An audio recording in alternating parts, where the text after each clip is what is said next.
ఆయన ప్రేమిస్తే దేవుడు వాగ్దానం చేశాడు. రోమ 8:8 దేవుని ప్రేమించేవారు కనుక ఆయన సంకల్ప చొప్పున పిలువబడిన వారికి మేలు కలుగుటకై సమస్తము సమకూడి జరిగిస్తాడు. Oh Lord, I am your daughter, I am your son, I am giving the praise to you so that I can glorify you. You be with me, you help me out, because God has already promised that He will help you out.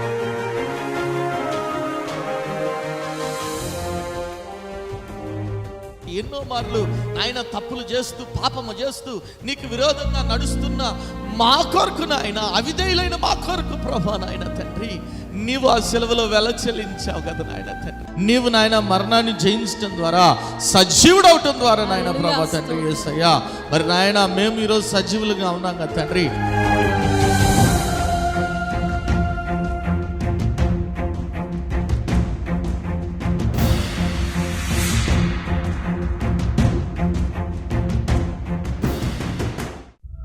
కుటుంబంలో నెమ్మది లేని స్థితిలోనున్నావా? అప్పుల ఊబిలో కూరుకుపోయిన స్థితిలోనున్నావా? ఏ పని చేసినా విఫలమైపోతున్నావా? జీవితం లేని స్థితిలోనున్నావా? అనారోగ్యంతో అల్లాడిపోతున్నావా? తాగుడు, జూదం అనే రకరకాల సాతాను బంధకాల్లో కుటుంబ సభ్యులు ఉన్నారా? కుటుంబంలో రక్షణ లేని స్థితిలోనున్నారా?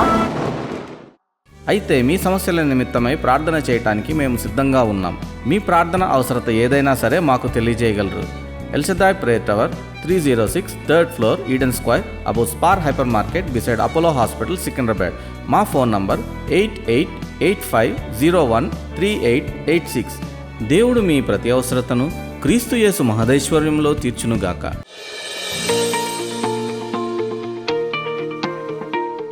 ఈరోజు నేను మీతో పంచుకునే అంశము ఫుడ్.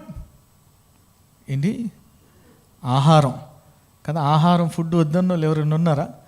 ఫుడ్ అనగానే వెంటనే మనం వెళ్ళిపోతుంటాం, ఇట్లా ఊహల్లో వెళ్ళిపోతుంటాం. అబ్బా, ఇప్పుడు కనుక అయ్యగారు అక్కింతో పాటు చికెన్ బిర్యానీ పెడితే ఉంటుంది కదా, మటన్ అయితే ఇంకెంత బాగుంటుందో కదా. రకరకాలుగా ఆహారము గురించి ఆలోచించిన వెంటనే మనం ఎక్కడో ఊహల్లో వెళ్ళిపోతుంటాం. చూడండి, యూట్యూబ్లో కూడా ఎక్కువ వీడియోస్ ఏం చూస్తారంటే కదా, ఆహార వీడియోలు. అవి చేయొచ్చు, ఈ చేయొచ్చు, ఆ పచ్చడి అంటాడు, ఇది అంటాడు, అది అంటాడు. మీరు వాచ్ చేస్తూనే ఉంటారు. మీరు కొంతమంది ఏంటంటే చూస్తానే మొత్తం ఏమంటారు, నోరు ఊరిపోతూ ఉంటుంది. కానీ మీరు గమనించాల్సిన విషయం ఏంటంటే, మరి పాపం ఎప్పుడు కూడా సులువుగా, చూడండి హెబ్రీయులకు రాసిన పత్రిక 12వ అధ్యాయము 1వ వచనంలో రాయబడింది కదా, సులువుగా చిక్కులు పెట్టు. అంతేనా? ఏమని రాయబడింది? మనం కూడా ప్రతి భారమును సులువుగా చిక్కులు పెట్టు పాపమును విడిచిపెట్టి. ఏంటంటే సులువుగా చిక్కుల్లో పెట్టు పాపం. ఈరోజు సాతానుగాడు మనల్ని పాపంలో పడదోయటానికి సులువుగా వాడే యంత్రం, లేదంటే వాడే పద్ధతి ఏంటంటే ఆహారము. ఏమైనా ఒకసారి గడి దేవుని స్తుతులు చెప్దాం. హల్లెలూయా. ఫుడ్. చాలామంది దీని గురించి ఎక్కువ ఆలోచించరు. ఏముందండి ఆహారం, ఎందుకు తింటాం ఆహారము? బతకడానికి తింటాం కదా. కానీ బతకటానికి ఆహారం రోజులు ఎప్పుడో పోయినాయి. చాలా కాలం క్రితం మనం చదివేవాళ్ళం, అబ్బా అక్కడ మరి సోమాలియాలో ఆకలి చావులు ఉన్నాయంట, ఆహారం దొరక్క చచ్చిపోయారని. ఇప్పుడు ఏం వింటున్నాం మనం అంటే, ఆహారం ఎక్కువై ఒబెసిటీ వల్ల చాలా మరి ఏమంటారు, శరీరంలో ఉన్న అవయవాలన్నీ దెబ్బతిని చనిపోతున్నారనే వార్తలే ఎక్కువ వింటున్నాం. అంటే సాతానుగాడు మిమ్మల్ని శోధించడానికి చాలా సులువుగా వాడే ఆయుధం ఏమిటి అంటే ఆహారము. ఎక్కువ ఆహారం తింటే ఏమైపోతుంది? నీ రోజులు తరిగిపోతుంటాయి. రోజులు తరగపోవటం వల్ల ఏం జరుగుతుంది? దేవుని చిత్తము నువ్వు చేయకుండా సాతాను ఏం చేస్తాడు? నిన్ను కట్టడి చేస్తాడు. వాడి చేతిలో నువ్వు ఆహారంగా మార్చబడతావు. వాడు సర్పం నుంచి రోజు రోజుకి ఎట్లా మార్చబడతాడు? మహాఘట సర్పంగా మార్చబడతాడు. ఒకసారి గట్టి దేవుని స్తుతులు చెప్దాం. హల్లెలూయా. ఏంటి బ్రదర్ ఫుడ్ ఏమో బెనిఫిట్స్ అంటే మీరేమో ఎటు చెబుతున్నారు? నేను ఆహారము తినద్దు అని చెప్పట్లేదు, కానీ దానికంటే గొప్ప ఆహారం ఉంది. ఏంటి ఆహారం అంటే ప్రభు చెప్పాడు కదా, మనుష్యుడు, మత్తయి సువార్త 4వ అధ్యాయం 4వ వచనం, మనుష్యుడు రొట్టె వల్ల మాత్రం కాదు కానీ దేవుని నోట నుంచి వచ్చు ప్రతి మాట వల్ల బ్రతుకుతాడంట. ఒకసారి గట్టి దేవుని స్తుతులు చెప్దాం. హల్లెలూయా. హల్లెలూయా. దేవుని మాట ఏం చేస్తుంది? మనల్ని ఏం చేస్తుంది చెప్పాలా? బ్రతికిస్తుంది. The word of God. ఈరోజు ఈ లోకంలో ఆహారం కావాలి, మనం ఆరోగ్యంగా ఉండటానికి, లేదంటే మనం నీరసించుకోకుండా ఉండటానికి, మనం శక్తి పొందుకోవటానికి ఆహారం కావాలి. కానీ దానికంటే ముఖ్యంగా దేవుని మాట, దేవుని వాక్కు మన జీవితాలకు కావాలి. ఏమైనా ఒకసారి గట్టి దేవుని స్తుతులు చెప్దాం. హల్లెలూయా, హల్లెలూయా. దేవుని మాటను మనం పట్టుకున్నప్పుడు దేవుడు మనల్ని ఎంతగానో ఆశీర్వదిస్తాడు. నమ్మినవారు దేవుని స్తుతులు చెప్దాం. హల్లెలూయా. చాలామంది ఈ లోక ఆహారం కొరకు తాపత్రయపడుతున్నారు. కోటి విద్యలు కూటి కొరకే. మంచిది మంచిది మంచిది. అయితే ఇక్కడ కాదు, పరలోకంలో ఆహారం కొరకు మనం కష్టపడాలి, పాటుపడే వారంగా ఉండాలి. ఒకసారి గడికి దేవుని స్తుతులు చెప్దాం. హల్లెలూయా. ప్రభు ఒకానొక సందర్భంలో దేవుడు పరలోకం నుంచి మన్నాను కురిపిస్తే ఏమంటున్నారు ఇశ్రాయేలీలు? అబ్బే టేస్ట్ లేదండి, ఇది రుచి లేదు, పచ్చి లేదు, మాకేం కావాలా? ఏం గుర్తొస్తున్నాయి అంటే వారికి అక్కడ కీరకాయలు, దోసకాయలు, చేపలు. వాళ్ళకేం గుర్తుకు రావట్లా? వాళ్ళు కొట్టిన కొరడా దెబ్బలు గుర్తు రావట్లా, వాళ్ళకి ఇచ్చిన 3rd degree ట్రీట్మెంట్ గుర్తు రావట్లా. చూడండి, they were so comfortable in their bondage. వారి చెరలో ఉంటే, వారు బాధపడుతుంటే, వారు ఇబ్బంది పడుతుంటే దేవుడు అయ్యో నా బిడ్డలు బాధపడుతున్నారే, ఇబ్బందులు పడుతున్నారే, ఆయన ఆ బాధల నుంచి నేను విముక్తి చేస్తా అంటే మళ్ళీ పాత గతాన్ని గుర్తు చేసుకుంటా ఉన్నారు. అబ్బా అక్కడ ఉన్నప్పుడు 2 దెబ్బలు కొట్టినా వాళ్ళు పెట్టే ఫిష్ బాగుందండి, 4 పేళ్ళు మరి కొట్టినా వాళ్ళు పెట్టే కీరకాయలు ఎంతో. దీన్నే దాస్యపు మనస్తత్వం అంటాను. వచ్చే వారం చెప్తాను దాని గురించి. Mentality, slavery mentality. ఈరోజు నువ్వు దాస్యపు మనస్తత్వం కలిగి ఉండటానికి వీల్లేదు. దేవుడు నిన్ను దాస్యపు పుత్రుడిగా ఉండటానికి కోరుకోవట్లేదు. ఎట్లా ఉండాలని కోరుకుంటాడు? ప్రభు మనకి దాస్యపు ఆత్మని ఇవ్వలేదంట, కానీ దత్తపుత్రాత్మనిచ్చాడు. ఇంకా ఈ లోకము కూటి కొరకు అది కావాలి, ఇది కావాలి, ఇది రుచి లేదు, అది లేదు, ఇది ఎట్లున్నా ఎందుకు తినేది? బతకడానికి అంతే. ఇది టేస్టీగా ఉందా, టేస్టీ లేదా, ఇవన్నీ అవసరం లేదు. ఉంటే మంచిదే, వెరీ గుడ్. ఉంటే మంచిది, వెరీ గుడ్. కానీ దీని అన్నిటికంటే ముఖ్యమైనది ప్రభు యొక్క జీవాహారం. ఏమైనా ఒకసారి గడి దేవుని స్తుతులు చెప్దాం. హల్లెలూయా. వాక్యాన్ని ఏం చేయాలి? మనము ఏం చేయాలా? తినాలా వద్దా? ఏమంటున్నాడు ఇర్మియా ప్రవక్త? ఇర్మియా గ్రంథం 15:16 చదవండి. నీ మాటలు నాకు దొరకగా నేను వాటిని భుజించి తిని సైన్యములకు అధిపతివగు యెహోవా దేవా, నీ పేరు నాకు పెట్టబడెను గనుక నీ మాటలు నాకు సంతోషమును, నా హృదయమునకు ఆనందము కలుగజేయుచున్నవి. ఒకసారి దేవుని స్తుతులు చెప్దాం. హల్లెలూయా. ఆయన మాటలు ఏం చేయాలంటే మనం తినాలి. ఆ మాటలు ఏం చేస్తే అంటే మనకి సంతోషాన్ని, ఆనందాన్ని కలగజేస్తే. ఒకసారి గడి దేవుని స్తుతులు చెప్దాం. హల్లెలూయా. ఈరోజు నేను ఒకటే కోరుకుంటా, ప్రతిరోజు కూడా నువ్వు దేవుని మాటలు తింటే నీ జీవితంలో ఎప్పుడు సంతోషమే ఉంటుంది. చాలామంది ఏం చేస్తున్నారంటే ఆదివారం మాత్రం ఆ 2 గంటలు 3 గంటలు అయ్యగారు చెప్పే వాక్యం వింటున్నారు. ఆ తర్వాత వాళ్ళ ప్రకారం వాళ్ళు ఒకటి గుర్తుపెట్టుకోండి, దేవుని వాక్యము నిన్ను జీవింపజేస్తుంది, నిన్ను బతికిస్తుంది, నిన్ను సరిచేస్తుంది. ఏమైనా ఒకసారి గడి దేవుని స్తుతులు చెప్దాం. హల్లెలూయా. వాక్యము వింటే సరిపోదు.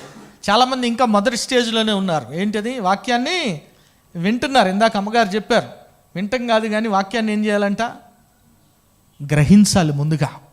దేవుడు నీతో మాట్లాడుతున్నట్లయితే, ఈరోజు ప్రభా నువ్వు నాతో ఏం మాట్లాడుతున్నావు? చూడండి, నువ్వు ఒక అవసరత కొరకు దేవునితో ప్రార్థన చేస్తున్నావు, ప్రభు నీతో మాట్లాడుతున్నాడు. అబ్బాయి, నువ్వు ముందుగా నీలో కోపం ఉంది, నిన్ను వలే నీ పొరుగువాన్ని ప్రేమించు అంటున్నాడు అనుకో. అప్పుడు నువ్వేం చేయాలా? ఆ వాక్యాన్ని ఏం చేయాలా? గ్రహించాలి. ఓహో, దేవుడు నాతో మాట్లాడుతున్నాడే, అందుకే నాలో కోపం ఉంది కాబట్టి, నాలో పాపం ఉంది కాబట్టి దేవుడు నా ప్రార్థనను అంగీకరించట్లేదు. రక్షింప నేర్కున్నట్లు నా చేతులు కూర్చుకోలేదు, విన్నేరుకున్నట్లు నా చెవులు మందం కాలేదు. మీ పాపంలే నాకు. సో నేను సరిచేసుకోవాల్సింది, నా హృదయాన్ని సరిచేసుకోవాలి. నరుని కోపము దేవుని నీతిని నెరవేర్చదు కదా. నా కోపం వల్లే దేవుడు నా సమస్య నుంచి నన్ను బయటికి తీసుకురావట్లేదేమో, ముందుగా నా కోపాన్ని నేను తగ్గించుకుంటాను. ప్రభు నీతో మాట్లాడతాడు. ఆ వాక్యాన్ని నువ్వు గ్రహించకపోతే, వింటే సరిపోదు. రెండోది ఏంటి? వాక్యం ఏం చేయాలంట? గ్రహించాలి. వాక్యాన్ని గ్రహించడమే కాదు, ఆ తర్వాత ఏం చేయాలి? మనల్ని మనము సరి చేసుకోవాలి. వాక్యానికి మనల్ని మనము అప్పగించుకోవాలి. అందుకే రాయబడింది యాకోబు రాసిన పత్రిక 1వ అధ్యాయం 21 నుంచి చదవండి. ఏమని రాయబడింది? యాకోబు 1:21 చదవండి. సమస్త కల్మషమును విరవీగుచున్న దుష్టత్వంను మాని లోపల నాటబడిన మీ ఆత్మలను రక్షించుటకు శక్తిగల వాక్యమును సాత్వికముతో అంగీకరించి. ఏం చేయాలంట? వాక్యాన్ని ఏం చేయాలంట? ఆత్మీయ ఆహారాన్ని ఏం చేయాలంటే మనము సాత్వికంతో అంగీకరించాలి. చూడండి, దైవజనుడు దైవావేశం వల్ల నీకు బోధిస్తున్నట్లే, నీకు కాదు, కాంగ్రిగేషన్ బోధిస్తున్నప్పుడు ఆయన మాటలు నీ హృదయానికి టక్కుని తగిలినాయి అనుకో, ఈయన ఎప్పుడు ఇంతే, నన్నే చెబుతుంటాడు, నా గురించే మాట్లాడుతుంటాడు. ఏం చేయాలి? వెంటనే ధర్నా, మందిరానికి ధర్నా, నేను రాను. ఆయన మొక్కను చూడ, ఆయన ఎప్పుడు నా గురించి ఎందుకు చెబుతాడు? నీ గురించి పని పాటలేదా? పుట్టినే చెబుతాడా? ఆ వాక్యము నీలో మార్పు తేవాలని చెప్తాడు. ఏమైనా హల్లెలూయా, హల్లెలూయా, హల్లెలూయా. ఆ వాక్యాన్ని నువ్వు అంగీకరిస్తే నీలో ఉండే ఆ దుష్ట హృదయం వెళ్ళిపోతుంది. నమ్మిన వారి దేవుని స్తుతులు చెప్దాం, హల్లెలూయా. అందుకే చెప్తాను, వాక్యము మనల్ని బ్రతికిస్తుంది. ఈ లోక ఆహారం తిను మంచిదే, కానీ ఎక్కువ తింటే ప్రమాదం. కానీ ఆత్మీయ ఆహారము నువ్వు తినే కొలది దేవుడు నిన్ను ఆశీర్వదిస్తాడు. నమ్మిన వారి దేవుని స్తుతులు చెప్దాం, హల్లెలూయా, హల్లెలూయా. కదా, ఈ లోకంలో మనం సన్నబడ్డానికి ఏం చెబుతున్నది ఈ కాలంలో అంతా? డైట్. నాకు ఒక రన్నింగ్ పార్ట్నర్ ఉన్నాడు, ఆయన చెబుతాడు, రోజు సూక్తులు చెబుతుంటాడు ఆయన. ఏమండి, ఎక్సర్సైజు 20%, 80% మీరు డైట్ ఫాలో అవ్వాలని చెబుతుంటాడు. ఏమైనా ఒకసారి గడి దేవుని స్తుతులు చెబుతాం, హల్లెలూయా. ఆయన నేను ఫాలో అవుతున్నా, ఆయన చెప్పినట్టు డైట్ ఫాలో అవుతున్నా, ఉపయోగకరం కూడా. ఏమైనా హల్లెలూయా. చూడండి, డైట్ పేరు చెప్పి చాలామంది వేలు తీసుకుంటున్నారు ఈ లోకంలో. ఆ డైట్ అంటారు, ఈ డైట్ అంటారు, ఆ డైట్ అంటారు, ఈ డైట్, రకరకాల డైట్లు చెబుతున్నారు. కానీ ఒకటి చెప్తాను, హెల్తీ డైట్ ఈరోజు చెప్తాను. నువ్వు శారీరకంగా ఆరోగ్యంగా ఉండాలన్నా, మానసికంగా ఆరోగ్యంగా ఉండాలన్నా, ఆత్మీయంగా ఆరోగ్యంగా ఉండాలన్నా ఈ వాక్యాన్ని చదవండి. నమ్మినవారు ఒకసారి గడి దేవుని స్తుతులు చెప్దాం. నోరున్న వారందరూ స్తుతులు చెప్పాలి, హల్లెలూయా, హల్లెలూయా. దీన్ని మించిన హెల్తీ డైట్ లేదు ఈ లోకంలో. ఏమన్ నేనేం చేయాలంట? వినాలి. వినటం వల్ల ఏం కలుగుతుంది? దేని గురించి వినటం వల్ల? క్రీస్తుని గురించిన మాట వినటం వల్ల మనలో. సో వినేం చేయాలి? రెండోదేంటి? మూడోదేంటి? అంగీకరించాలి. నాలుగోదేంటి? పాటించాలి. పాటించడమే కాదు, మనం వాక్యాన్ని ఆపేక్షించాలని బైబిల్ గ్రంథం తెలియపరుస్తూ ఉంది. ఒక చోట రాయబడి ఉంటుంది, పాలవలే కదా, శిశువు ఎదుగులాగన ఏం కోరుకుంటాడు? ఎదగాలంటే ఏం కోరుకుంటాడు? పాలు కావాలి, ఆహారం కావాలి. అదే రీతిగా you should desire for the word of God. ఏమైనా ఒకసారి గడికి దేవుని స్తుతులు చెప్దాం, హల్లెలూయా, హల్లెలూయా. నమ్మిన వారి దేవుని స్తుతులు చెప్దాం, హల్లెలూయా. దేవుని వాక్యము పాటించడమే కాదు, కానీ ప్రతిరోజు దేవుడు నీతో మాట్లాడాలని కోరుకోవాలి. ఎంతమందికి ఆశ ఉంది దేవుడు నాతో మాట్లాడాలని? ఉందా? ఏమైనా ఒకసారి గడి దేవుని స్తుతులు చెప్దాం, హల్లెలూయా. ఉందా? దేవుడు నీతో మాట్లాడాలనే ఆశ నీలో ఉందా? ఉంటే ఏం చేయాలా? దేవుని సన్నిధిలో సమయం గడపాలి, ప్రభుకి సమయాన్ని ఇవ్వాలి కదా. ఆహారం తినడానికి కదా కొంతమంది చెప్తూ ఉంటారు, మంచిగా ఆహారం ఏం చేయాలంటే బాగా నమిలి తినాలంట కదా. నమిలి తింటే బాగా డైజెస్ట్ అవుతుంది. కాబట్టి ఎంతసేపు తింటే అంత మంచిది కదా, తింటూ ఉండాలి. అదే రీతిగా దేవుని వాక్యాన్ని కూడా నీవు ఆస్వాదిస్తా నమిలి తింటే దేవుడు నిన్ను అంతలా ఆశీర్వదిస్తాడు. ఒకసారి గట్టిగా దేవుని స్తుతులు చెప్దాం, హల్లెలూయా. దేవుని వాక్యము మనల్ని బ్రతికిస్తుంది, గుర్తుపెట్టుకోవాలి. ఏమైనా ఒకసారి గట్టిగా దేవుని స్తుతులు చెప్దాం, హల్లెలూయా. నీ వాక్యమే నన్ను బ్రతికించును, బాధలలో నాకు నెమ్మదినిచ్చును. నీ వాక్యమే నన్ను బ్రతికించును, బాధలలో నెమ్మదినిచ్చును. కృప దయా సత్య సంపూర్ణుడా, వాక్యమై ఉన్నై వందనమయ్యా. కృపాశక్తి దయాశక్తి సంపూర్ణుడా, వాక్యమై ఉన్నది. హల్లెలూయా. అమ్మగారు తీసేశారు వాక్యం. చూడండి, 1 పేతురు 2వ అధ్యాయం 2-3 వచనాలు ఏమని రాయబడింది? 1 పేతురు 2వ అధ్యాయం 2-3 వచనాలు చదవండి. చదవండి.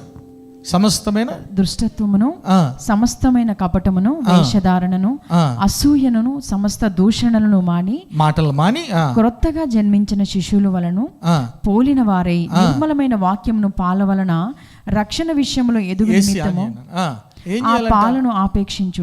ఏం చేయాలంట? ఆ పాలను ఏం చేయాలంట? ఆపేక్షించాలి. ఏమిటి ఆ పాలు అంటే? దేవుని వాక్యమే. ఏమైనా ఒకసారి గట్టి దేవుని స్తుతులు చెప్దాం. హల్లెలూయా. ఈరోజు నీ హెల్త్కి హెల్తీ డైట్ ఏదైనా ఉందంటే అది దేవుని వాక్యము మాత్రమే. నమ్మిన వారు దేవుని స్తుతులు చెప్దాం. హల్లెలూయా, హల్లెలూయా. మరి వాక్యాన్ని మనము కోరుకుంటున్నాము. ఈ లోకంలో ఉండే ఆహారం అది కావాలా, ఇది కావాలా, మంచిదే మంచిదే మంచిదే, కానీ వీటన్నిటికంటే ఎక్కువగా నిన్ను ఆరోగ్యంగా ఉంచేది ప్రభు వాక్యం మాత్రమే. అందుకే రాయబడింది 107వ కీర్తన, చదవని అవసరం లేదు, నీ వాక్కు, ఆయన తన వాక్కు చేత వారిని బాగు చేశాడంట. దేవుని వాక్యము మనకు స్వస్థతను కూడా ఇస్తుంది. నమ్మిన వారు దేవుని స్తుతులు చెప్దాం. హల్లెలూయా, హల్లెలూయా. కాబట్టి ఆహారాన్ని ఏం చేయాలి? మనం ఆహారాన్ని తినాలి, వాక్యాన్ని తినాలి. నువ్వు వాక్యం తినే కొలది దేవుడు మరి నిన్ను ఆరోగ్యంగా, శారీరకంగా కానీ కాదు కానీ ఆత్మీయంగా కూడా నువ్వు ఆరోగ్యంగా ఉండేలాగా చేస్తాడు. నమ్మిన వారు దేవుని స్తుతులు చెప్దాం. హల్లెలూయా, హల్లెలూయా. అంత మాత్రం కాదు, చూడండి, ఈ లోకంలో మనం ఆరోగ్యంగా ఉండాలంటే ఏంటి సొల్యూషన్ అంటే, సామెతల గ్రంథం 25వ అధ్యాయం 28వ వచనంలో ఏం రాయబడింది? ప్రాకారం లేక పాడైన పురమెంతో తన మనస్సును అణుచుకోలేని వాడును. తన మనస్సును అణుచుకోలేని వాడు. సో ఈ ఆహారము మనం ఎక్సెస్గా తినకూడదంటే ఏం కావాలంటే మనకి సెల్ఫ్ కంట్రోల్ కావాలి, అంతేనా?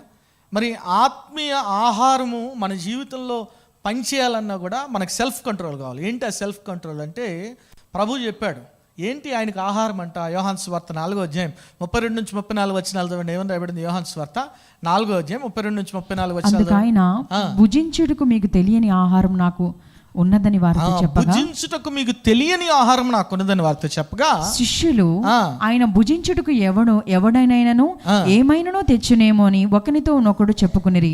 యేసు వారిని చూచి నన్ను పంపిన వాని చిత్తం నెరవేర్చుటయు ఆయన పని తుదముట్టించుటయు నాకు ఆహారమై ఉన్నది. ఒకసారి గడి దేవుని స్తుతులు చెప్దాం. హల్లెలూయా.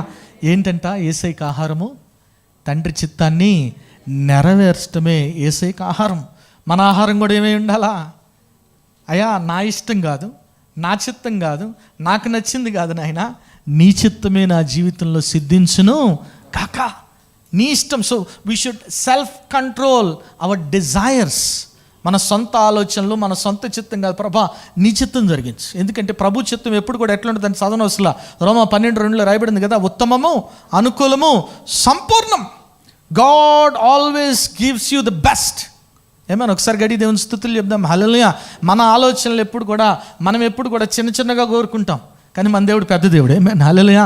అందుకే రాయబడింది, మనం అడుగు వాటికంటే, ఊహించు వాటికంటే అత్యధికంగా దయచేస్తాడు. కాబట్టి ప్రభా నా చిత్తం కాదు, నా ఇష్టం కాదు నాయన, నీ ఇష్టం జరగాలి, నీ ఇష్టం జరిగించడమే నాకు ఆహారం. ప్రభా నీ ఇష్టం జరిగించడమే నాకు. ఏమన్నా ఒకసారి గడి దేవుని స్తుతులు చెప్దాం. హల్లెలూయా. ఏమన్నా. కానీ మనం ఎప్పుడు కూడా అంతేనా? ఎక్కడికైనా వెళ్ళినా, ఇంట్లో అయినా, నాకు నచ్చింది వండాలి, నాకు నచ్చింది.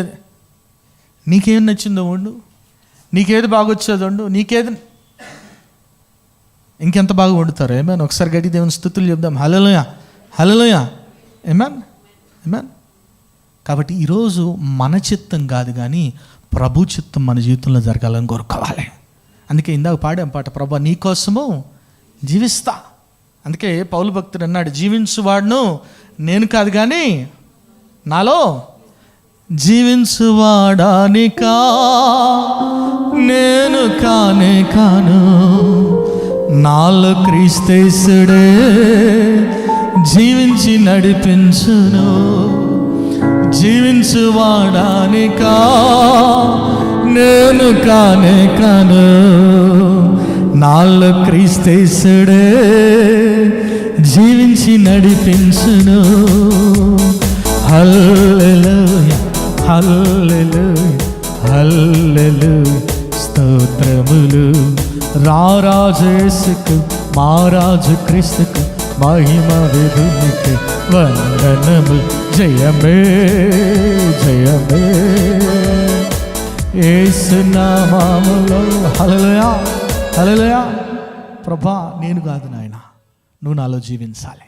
నా ఇష్టాలు కాదు, నేను కోరుకున్నది కాదు కానీ నీ చిత్తము జరిగించాలి. యేసయ్య ఈ లోకంలో జీవించినంత కాలం కూడా తండ్రి చిత్తమే జరిగించాలని కోరుకున్నాడు. ఏమైనా ఒకసారి గడి దేవుని స్తుతులు చెప్దాం. హల్లెలూయా. కాబట్టి ఈరోజు మన ఇష్టాల పట్ల మనకేం కావాలంట? సెల్ఫ్ కంట్రోల్ కావాలి, అంతేనా? చూడండి, ఆత్మఫలాల్లో ఏమి రాయబడింది చెప్పండి, మర్చిపోయారు. ప్రేమ, సంతోషం, సమాధానం, దయాళత్వము, ఆశ, సెల్ఫ్ కంట్రోల్. ఈ ఆశా నిగ్రహం నీలో ఉన్నట్లయితే నీవు ఈ లోకపరమైన ఆహారం కంటే ఎక్కువగా దేవుని ఆహారం తినటానికి నువ్వు ఎక్కువగా ఇష్టపడతావు, వాక్యాన్ని తినడానికి ఎక్కువగా ఇష్టపడతావు, వాక్యం అనే పాలను నువ్వు అపేక్షించేవాడవుగా ఉంటావు. నమ్మిన వారు దేవుని స్తుతులు చెప్దాం, హల్లెలూయా.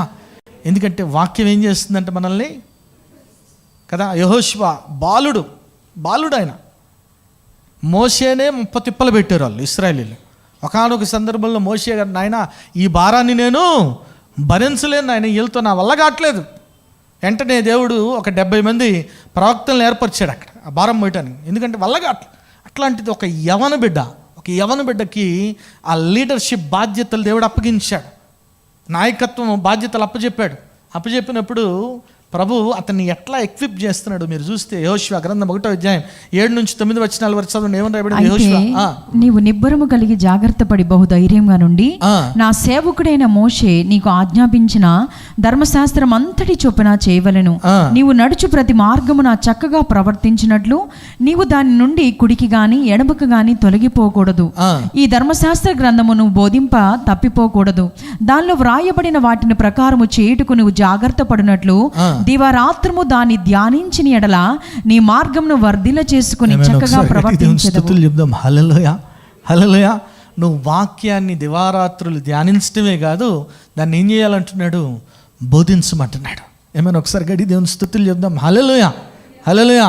ఆయన ధ్యానించాడు, బోధించాడు కాబట్టే ఆ పాలు తేనెలు ప్రవహించే వాగ్దాత దేశంలోనికి ప్రవేశించగలిగాడు. ఏమైనా ఒకసారి గడి దేవుని స్తుతులు చెప్దాం, హల్లెలూయా.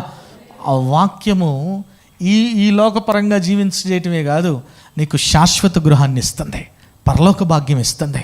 నమ్మిన వారి దేవుని స్తుతులు చెప్దాం, హల్లెలూయా. పరిశుద్ధ ప్రేమ కలితండి దయగల దేవా నీకే వందనాలు. అవును ప్రభా, సాతానుగాడు నాయన ఆహారం ద్వారా నాయన ప్రభా నాయన నిన్ను కూడా శోధించాడు, ఆదామవను శోధించాడు, మమ్మల్ని అందరినీ శోధిస్తున్నాడేమో నాయన ప్రభా. నాయన ఈ లోక ఆహారం కొరకు నాయన మేము జీవాహారాన్ని పోగొట్టుకునే వారంగా ఉన్నామేమో ప్రభా. తండ్రి యేసయ్యా నాయన ప్రభా, మమ్మల్ని క్షమించండి నాయన ప్రభా. నీ వాక్యము నాయన మమ్మల్ని జీవింపజేస్తుంది కదా నాయన ప్రభా.